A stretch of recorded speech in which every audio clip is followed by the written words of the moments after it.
Hello, everyone, and welcome back to the podcast.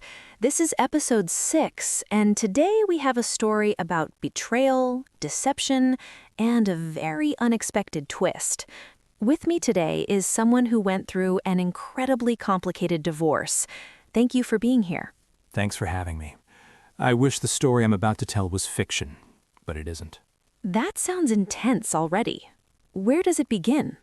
It begins in a conference room. My wife's lawyer slid the divorce papers across the table and told me to sign. Just like that? Just like that. I picked up the pen and pretended to read the documents, but I had already switched them with my own version. Wait, you switched the papers? Yeah, my lawyer had prepared another set.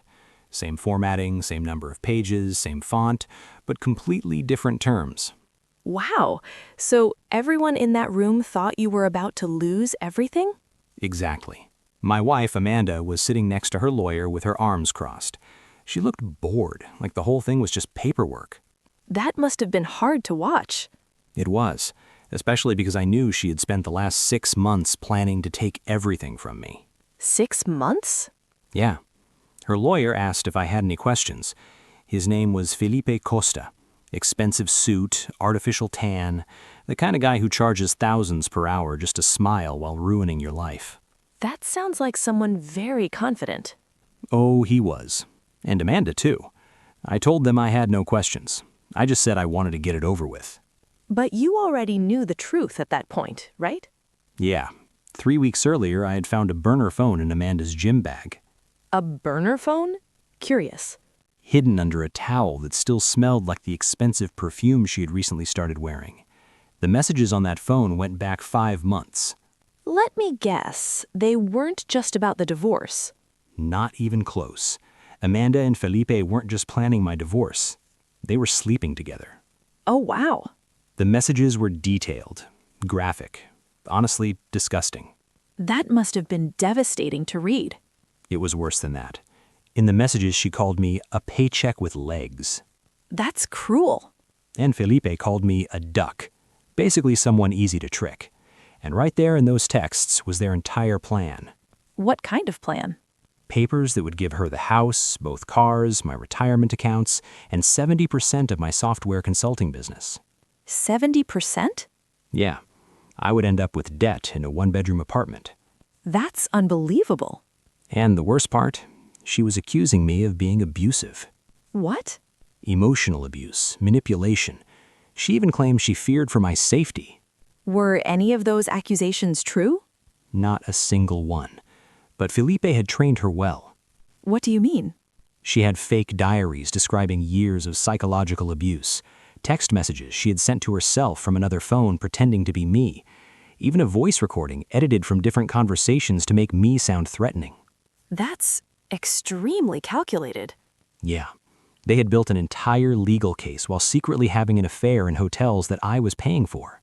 That's unbelievable. And that's when I discovered everything on that burner phone. And that's when I called a lawyer named Ana Rodriguez. And she's the one who helped you create the plan? Exactly. But to understand how we got there, you need to know how Amanda and I ended up in this situation. All right, let's go back a little. How did your relationship with Amanda begin? We met 8 years ago at a tech conference in Austin. Amanda worked in marketing for a startup, and I was a freelancer building custom software for small businesses. So you were both in the tech world. Exactly. And we connected immediately, or at least I thought we did. What was she like back then? She was beautiful, ambitious, funny. She made me feel like my work mattered, like I was part of something bigger than just writing code alone in my apartment at 2 a.m. That sounds like a powerful connection. It was. We got married fast. Maybe too fast. Only 6 months after we met. That is pretty quick. The first 3 years were great, really great. We bought a house in Portland, a beautiful craftsman house with a backyard and a view of the mountains. That sounds like a dream. It felt like one. My consulting business started growing, and Amanda was climbing the corporate ladder at her marketing agency. So life seemed stable. Yeah, we talked about having kids someday, about growing old together. When did things start to change? Slowly. At first it was small things. Like what? Amanda started working late more often. She would take phone calls in another room. Sometimes she was vague about where she had been. Did you suspect anything at that point? Honestly, no. I told myself it was just work stress. I thought 8 years of marriage meant trust. That's a very common assumption. Yeah, turns out I was an idiot. What happened next? The gym membership. Amanda had never been particularly athletic before, but suddenly she was going to the gym 5 days a week. That's quite a change. She said she wanted to take better care of herself, said she wanted to feel better about her body. And you supported that? Of course. I even bought her a new gym bag as a gift. The same bag where you later found the phone? Exactly. That gym bag would eventually destroy her entire plan. That's ironic. After that came the girls' trips, weekend getaways with her friends. Where would she go? Wine country, Las Vegas, Seattle, always expensive places, and everything was charged to our joint credit card. Did that bother you? Not really. She would always say, "You don't mind, right? I work so hard, I deserve to relax." And what did you say? I told her to enjoy herself. I believed marriage meant being supportive and generous. Looking back, do you see those trips differently? Definitely. When did things start getting really suspicious? About 6 months before the divorce papers. What happened then? Amanda started asking detailed questions about my business, my income, my clients, my contracts. That seems unusual. At the time, she said she was just curious. She wanted to understand what I did. But that wasn't the real reason. No. She was collecting information, building documentation, creating a paper trail showing exactly how much my company was worth. So she was preparing for the divorce already. Exactly. That must be painful to realize. It gets worse. 3 months before everything happened, she started keeping a diary. A personal diary? That's what I thought. I assumed she was writing private thoughts before going to sleep. But it wasn't that. No, it was evidence. Fake evidence. What kind? Dates and times describing moments when I supposedly yelled at her, insulted her, made her feel small. And none of it was real? None of it. But she wrote everything with careful detail, like someone building a legal case. That's incredibly calculated. And I didn't notice any of it, because I trusted her. That must be a hard thing to accept. It is, but everything changed the day I found that burner phone. What happened that day? It was a Tuesday. I came home early from a client meeting that ended sooner than expected. Was Amanda home? No, she said she was at the gym. And that's when you found the phone? Yeah, I was putting away laundry and grabbed her gym bag to see if there were dirty clothes inside. That's when I felt something hard in the side pocket. Something that shouldn't have been there. Exactly. A small rectangular object, the wrong size for her regular phone. What did you do? I pulled it out. It was a cheap Android phone. Not her iPhone. No, and the moment I saw it, my stomach dropped. What did you do next? I turned the phone on. There was no lock screen. Seriously? Yeah, she had gotten careless. Or maybe she was just overconfident. That must have been a shocking moment. The messages loaded immediately. Hundreds of them, all with one contact. Let me guess. Felipe? Exactly. Just the letter F. What was the first message you saw? It was from 5 months earlier. Amanda had written, "He has no idea. This will be easier than I thought." Wow. I sat down on the bedroom floor and started scrolling. Every message was worse than the last. What kind of things were they saying? Amanda told Felipe she had shown me the diary one day, pretending she was stressed. She wrote that I looked concerned and asked if she needed help. So she was testing the story on you. Exactly. And Felipe replied, "Perfect. Keep documenting. We need at least 3 months of evidence before we file." That's unbelievably manipulative. Amanda then asked him how much they could get in the divorce. And what did he say? One word. everything. Everything? The house, the cars, my retirement accounts, my company. He told her he was drafting papers that would leave me with nothing. That must have made your blood boil. It did. Amanda even told him, "God, you're good. No wonder I'm sleeping with you instead of that boring tech nerd." That's brutal. My hands were shaking, but I kept reading. What else did you find? Felipe talked about a voice recording they had created. He said they had edited together 3 different conversations to make it sound like I was threatening her. So they literally fabricated evidence. Exactly. Amanda called him a genius. Did they talk about what they would do after the divorce? Yes, Amanda suggested celebrating in Cancun with my money. That's unbelievable. Felipe replied that he had already booked a 2-week stay at a 5-star resort. While you were still married? Yep, and guess who was paying for it? Your joint credit card. Exactly. That must have been incredibly painful to read. It was worse than painful. There were also photos, screenshots of my bank accounts, my business contracts, my retirement balances. How did she get those? She had taken pictures while I was sleeping or while I was at work. That's disturbing. And then there were the other messages. What do you mean? Their affair. Long, graphic descriptions of their nights together in hotel rooms I had unknowingly paid for. I can't even imagine reading something like that. I sat on the floor for 2 hours reading everything. Every lie. Every plan. What happened when Amanda came home? I heard her car pull into the garage. That must have been tense. Very. I quickly put the phone back exactly where I found it. Then I tried to act normal. Were you able to? Barely. When she walked in, she was smiling, sweaty from the gym. And you said nothing? Nothing. I just asked how her workout was. What did she say? Great. I really pushed myself today. That must have been hard to hear. I smiled and told her I was proud of her. But inside? Inside, I was screaming. So what did you do the next day? The next morning, I called Ana Rodriguez. The lawyer you mentioned earlier? Yes. I had done consulting work for her 2 years before, built a custom client management system for her law firm. So she already trusted you? Exactly. We had stayed in touch occasionally. Professional Christmas cards, the occasional coffee meeting. What did you tell her? I said, I need help, and I need absolute discretion. That sounds serious. We met at a cafe about 40 minutes outside Portland. And you showed her everything? Everything. Photos of every text message, screenshots, pictures of the fake diaries I secretly photographed while Amanda was in the shower. That must have been a lot of evidence. It was. I even showed her the edited voice recording I found on Amanda's laptop.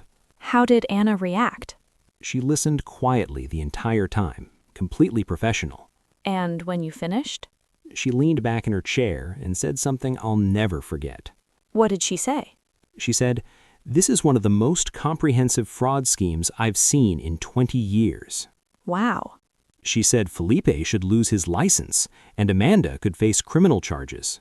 So what was the plan? I asked the same question. Can we stop them? And what did she say? She smiled and said, better than that, we can turn the entire thing against them. That sounds like the moment everything changed. It was, and the plan she explained next was risky, possibly even illegal depending on how you looked at it. That sounds dangerous. Maybe, but it was perfect. All right, now I'm really curious. What was Anna's plan? She told me to act like the most naive husband in the world. Meaning?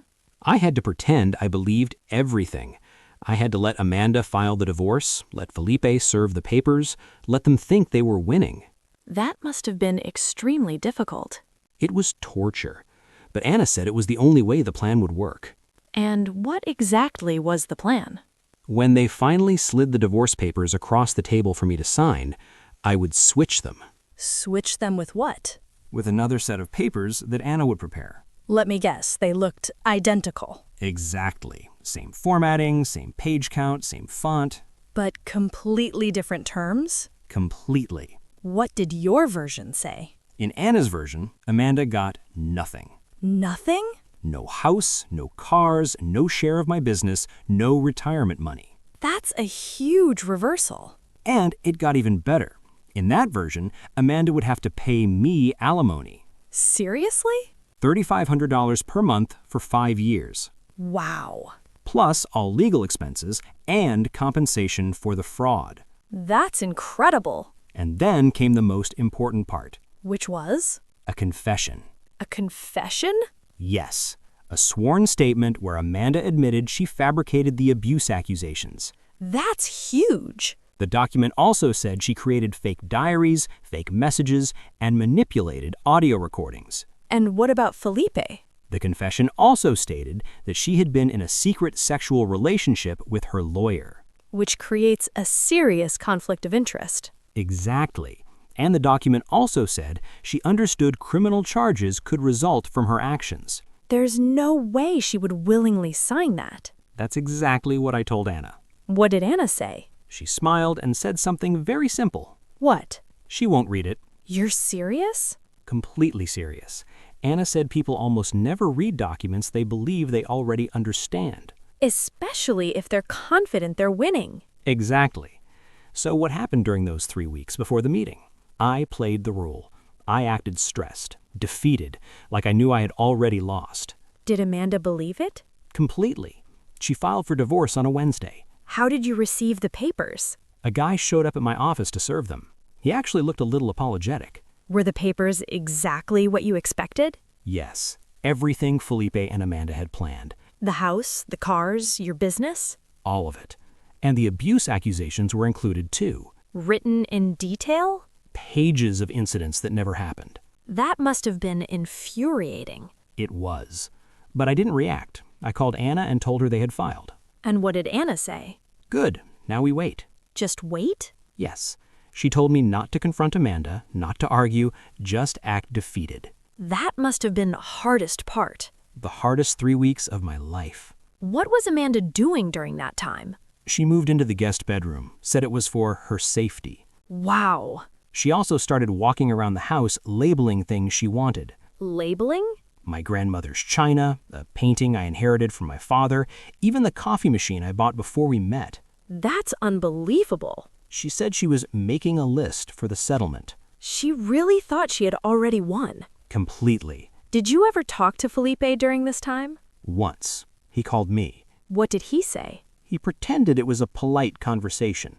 Said he hoped we could resolve things amicably. That sounds very fake. It was. He said Amanda was being generous. Generous? Yeah. According to him, she wasn't asking for alimony, just her fair share. Which was 70% of your business. Exactly. That's unbelievable. He also reminded me that Amanda had documented years of emotional abuse. How did you respond? I let my voice sound weak. I told him I just wanted the whole thing to be over.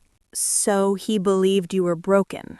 Completely. He said, "Smart man, let's schedule a meeting and finalize everything." And that meeting is the one where the papers were switched. Exactly. So what happened on the day of the meeting? The meeting was scheduled for Thursday at 2 in the afternoon. Where did it take place? At Felipe's office downtown. Let me guess, a very fancy building. Glass and steel, the kind of place that makes you feel poor just walking in. Were you nervous that day? Extremely, but Anna had prepared everything. What do you mean?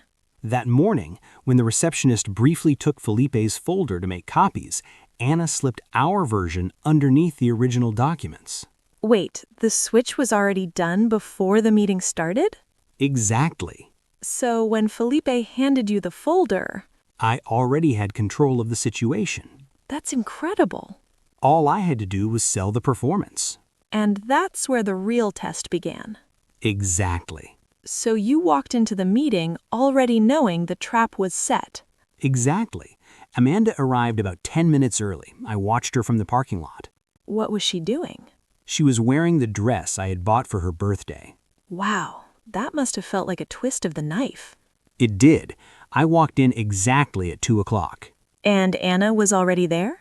Yes, waiting in the lobby, calm, professional, wearing a gray suit. Did she say anything before you went in? She asked if I was ready. And were you? Not even close. I told her that. What did she say? She smiled and said, "Good. Nervous looks believable." That's actually brilliant. Then we went upstairs to the conference room. What was the atmosphere like? Big table, leather chairs, huge windows overlooking the city. And Felipe was already there? Sitting confidently at the table, expensive suit, artificial tan, that same arrogant smile. And Amanda? Sitting right beside him. Did she say anything to you? Yes, she looked at me with what almost looked like pity. Pity? She said softly, "Marcos, I'm sorry it came to this." That must have been hard not to react. I almost laughed. What happened next? Felipe started the meeting, very formal. What did he say? He slid the folder across the table and said, "Mr. Marcos, these are the settlement terms we discussed." Acting like everything was already decided. Exactly. He said everything was clearly outlined and that Amanda was being more than fair considering the circumstances. The circumstances he invented. Precisely. So you opened the folder. Yes, I picked up the pen and opened it slowly. Were you nervous? My hands were shaking, but not from fear. From anger. Exactly. I could see Anna's version of the document underneath the one Felipe thought I was reading. And no one noticed? No one. What did Felipe say while you were reading? I asked if you had any questions. And what did you say? I said calmly, "No, I just want to get this over with." That must have made Amanda happy. Oh, it did. She smiled like she had just won a trophy. Wow. I slowly signed the first page. Performing the defeated husband. Exactly. Then I initialed the second page, signed the third. What were Felipe and Amanda doing while you signed? Felipe watched me like I was an idiot walking into a trap. And Amanda? She checked her phone and sent a message. Probably telling someone the divorce was done? That's exactly what I thought too. So you finished signing? I signed the last page and slid the folder back across the table. What did you say? Done. And Felipe didn't check the papers? Not at all. He pulled the folder toward him and started closing it. Because he assumed he already knew what was inside. Exactly. So when did things start to change? That's when Anna spoke. What did she say? She cleared her throat and said calmly, "Before we file these documents, I'd like Felipe to read the terms out loud for the record." That must have surprised him. It did. He frowned immediately. What did he say? He said it wasn't necessary. And Anna? She insisted. Why? She said it was standard procedure for agreements of this magnitude. That must have changed the atmosphere in the room. Instantly, the temperature in that room felt like it dropped 10 degrees. What did Amanda do? She sighed and told Felipe to just read it. She had no idea what was coming. None. So Felipe opened the folder. Yes, and the moment he looked at the first page, his expression changed. How fast? About 5 seconds. From confident to... Confused, then pale. What did he say? "What the hell is this?" Oh, wow. Anna simply said, "Please continue reading." Did he? Yes, slowly. What was the first line? He read, "The marital residence located at 4856 Hawthorne Street shall remain the exclusive property of Marcos Davidson." I imagine Amanda reacted immediately. She did. What did she say? She said, wait, that's not right." And Felipe kept reading? His voice was getting tighter with every sentence. What came next? "Both vehicles, the 2022 Tesla Model 3 and the 2021 Honda CR-V, shall remain the exclusive property of Marcos Davidson." That must have shocked Amanda. Completely. And then? He read, "The Davidson Software Consulting Company shall remain fully owned by Marcos Davidson with no claims from Amanda Davidson." That's when she must have realized something was very wrong. Exactly. What did she do? She leaned forward and tried to grab the papers. What did she say? "I didn't sign this." And did Felipe keep reading? Yes, his voice was shaking now. What was the next part? He read, Amanda Davidson shall pay spousal support to Marcos Davidson in the amount of $3,500 per month for 60 months. Wow. Then he read that Amanda would also be responsible for all legal fees. That must have been the moment everything exploded. Exactly. So, what happened next? Amanda lunged forward, trying to grab the documents. And Anna? Anna calmly picked up her phone and pressed play. Play? Security footage appeared on the screen in the conference room. Showing what? Amanda signing the documents. Oh, wow. Every page, every signature. That must have stunned the entire room. Completely. And Felipe? He started sweating. Realizing the trap had closed. Exactly. So Amanda had just seen video proof of herself signing the documents. Exactly. And the moment the video ended, the entire room went silent. What did Amanda do? At first, she just stared at the screen, like her brain was trying to process what had just happened. And Felipe? He grabbed the papers again and started flipping through them frantically. Looking for a mistake. Yes, but there wasn't one. What did he say? This document has been altered. And Anna? She leaned back in her chair and said calmly, "No, Felipe, it hasn't." Wow. Then she explained something very interesting. What was that? She explained that Felipe himself had emailed the final version of the documents to Amanda 2 days earlier. Wait, the same version she signed? Exactly. So the terms were always there. Yes, but Amanda never read the document. She just trusted Felipe. Or assumed it said what she wanted it to say. That's unbelievable. Anna also pointed out that Amanda had initialed every page. Meaning she legally acknowledged each section. Exactly. What happened next? Amanda started shouting. At Felipe? Mostly at him, yes. She screamed that he had betrayed her. But the truth was... She had betrayed herself. And Felipe? He was furious, but also scared. Because of the confession section. Exactly.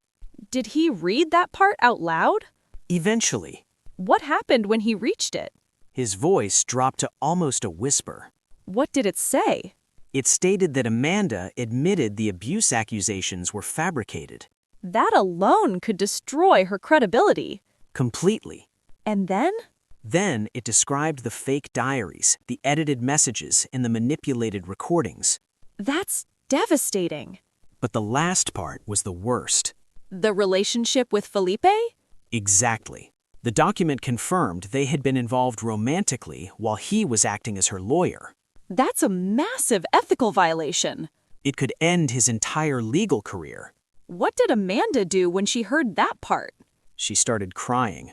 Real tears? I think so. What about Felipe? He slammed the folder shut and said the agreement was invalid. And Anna? She calmly reminded him that both parties had signed the document voluntarily. With video proof. Exactly. What happened after that? Felipe stood up and said the meeting was over. Did Amanda leave with him? Yes, but before she left, she looked at me. What kind of look? The kind of look someone gives when they finally realize the game is over. Did she say anything? Just one sentence. What was it? You planned this. And what did you say? I told her the truth. Which was? No, you did. Wow. Because if she had never lied, none of it would have happened. So what happened after the meeting? 2 weeks later, the settlement was officially filed. And the terms stayed exactly the same? Exactly. So Amanda had to pay you alimony. Every month. And the confession? It prevented her from pursuing the abuse accusations. What about Felipe? He resigned from the case the very next day. Did the Bar Association investigate him? Yes, but that part is still ongoing. And you? For the first time in months, I slept peacefully. That must have felt incredible. It did. Looking back now, what's the biggest lesson from this entire story? Never underestimate how dangerous arrogance can be. Arrogance? Amanda and Felipe believed they were the smartest people in the room. And because of that, They stopped paying attention. That's a powerful lesson. It is. Well, thank you for sharing this story with us today. Thank you for listening. And to everyone listening right now, remember this. Sometimes the quiet person in the room Is the one who already knows how the game will end.